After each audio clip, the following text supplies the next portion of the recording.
Curtis Ellis is with us, former Trump campaign trade advisor. I just want you to give me a prediction. What do you think comes out of this meeting tomorrow? Now, President Trump has made it very clear, and he said time and again, it will be a great deal or there will be no deal. He understands what's at stake here. What's at stake is the future of American private enterprise. China has been systematically stealing, cheating, never living up to any of its agreements, and we must have an enforceable agreement. So you're saying it's got to be a big deal. That's right. A solid deal that it covers everything. It's either that or nothing. So do you think we'll get that big deal? Well, we're certainly not going to get it this weekend. Will China actually agree to sit down to talks again?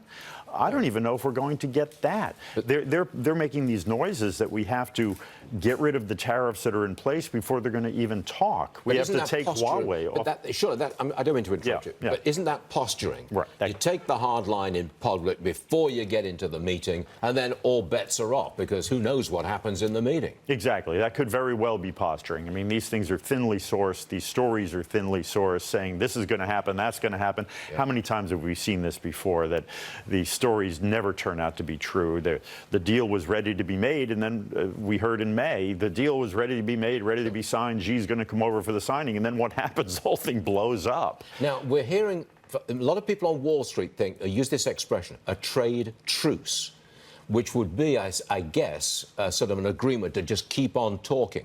You might get the handshake and the smile, but that precedes the trade truce where they keep talking. Now, that would be kind of the middle ground, wouldn't it? Wall Street has to understand what President Trump understands. This is not about the price of T-shirts or about the price of cheap manufacturing in China. This is about the price of freedom. Because if China gets what it's going for, which is world domination, there will be no American companies in 50 years. They will be subsidiaries of Chinese companies. I mean, that's really, I'm not being overly dramatic here. This is what the Chinese Communist Party wants. They want to turn the United States into a resource colony. Our biggest export will be soybeans. It will be raw materials for a Chinese economic engine that has the high ground and the high technology. They have a long-term plan to get there. And we have to think beyond quarterly earnings reports and protect our crown jewels of technology and an industrial base. But the president also has to look to an election less than 18 months away.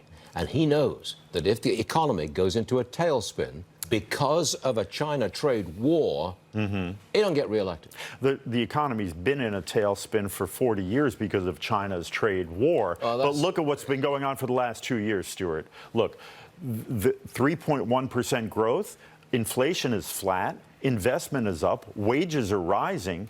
All of these econometric models that a lot of the Wall Street people depend on are based on wrong premises. So we've got a great economy. We are in a position now, we have the higher hand, we've got the upper hand, and we're in a good position to be pressing China to change its ways. You're a hardliner. So I'll leave it at this. I asked you to make a prediction, and you said there is going to be a good deal, a comprehensive good deal, or no deal. That's where you'll leave it. There'll be a handshake and a smile. Oh, well, there will be that. Yeah, that's important, by the way. Curtis, thank you very much, sir. Appreciate it.